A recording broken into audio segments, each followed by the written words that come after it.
नमस्ते दोस्तों। क्या आपने कभी सुना है कि एक बूढ़े आदमी ने सम्राट को इंसानियत का सबक सिखाया? सुनिए जापान के सम्राट और उस चतुर बूढ़े की दिल छू लेने वाली सच्ची कहानी। सम्राट और बूढ़ा आदमी। बहुत समय पहले की बात है। जापान में एक न्यायप्रिय परंतु अत्यंत अभिमानी सम्राट का शासन था। सम्राट कला, सौंदर्य और विलासिता का बहुत बड़ा प्रेमी था।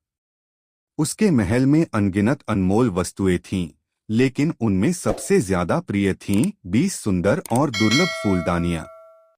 ये फूलदानियां न सिर्फ अनोखी थीं बल्कि पूरे देश में मशहूर थीं। वे प्राचीन कारीगरों की अद्भुत कला का नमूना थीं। उनमें से प्रत्येक फूलदानी की कीमत सोने के बराबर थी और सम्राट उन्हें अपने जीवन की सबसे बड़ी धरोहर मानता था।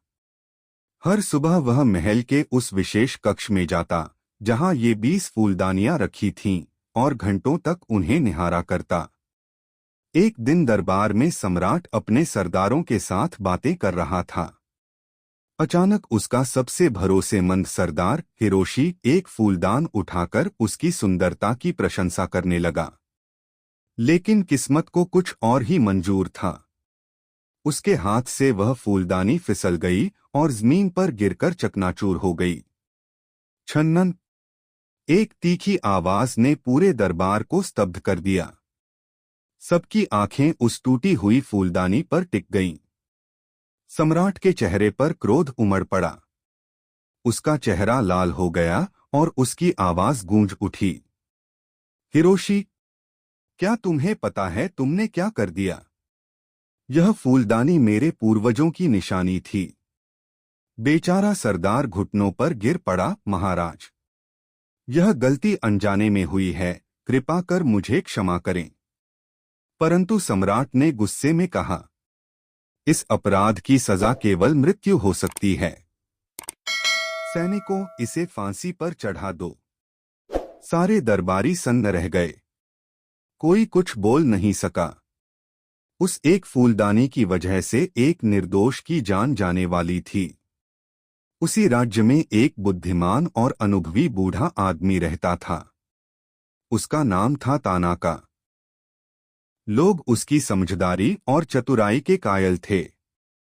जब उसने यह समाचार सुना कि सम्राट अपने सरदार को एक फूलदानी टूटने की सजा में मरवा देगा, तो उसका दिल पसीज गया। वह तुरंत दरबार पहुंचा और सम्राट के सामने झुककर बोला, महाराज, मैंने सुना है कि आपकी प्रिय फूलदानी टूट गई है। यदि आप अनुमति दें तो मैं उसे जोड़ सकता हूं, बिल्कुल वैसी ही बना सकता हूं जैसी पहले थी।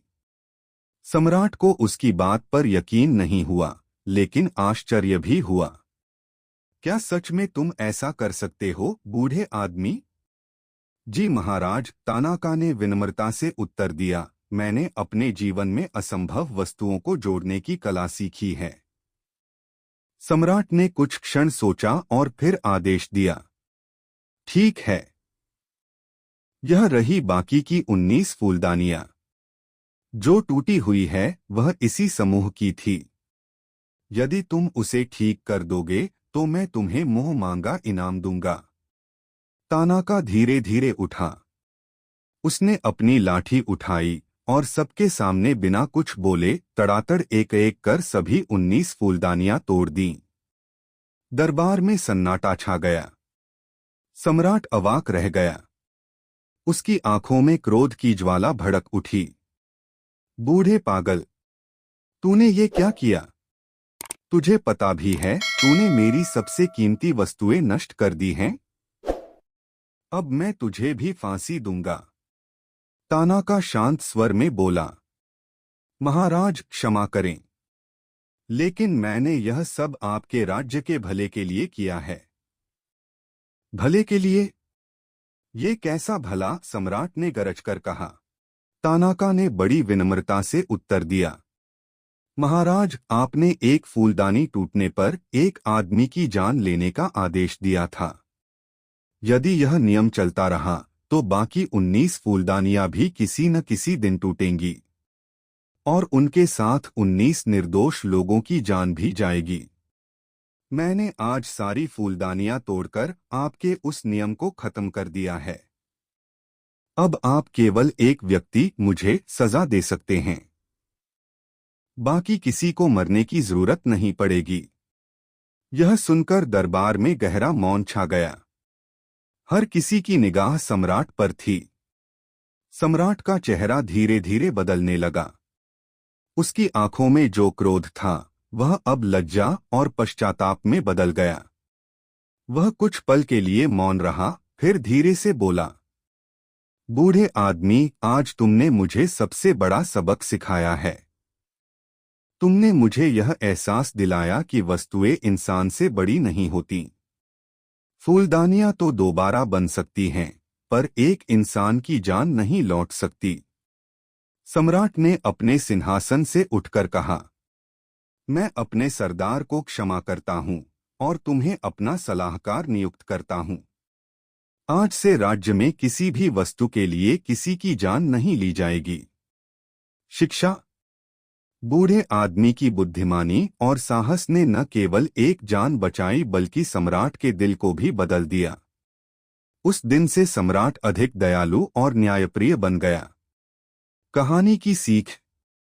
बुराई से लड़ने के लिए एक ही साहसी और बुद्धिमान व्यक्ति काफी होता है।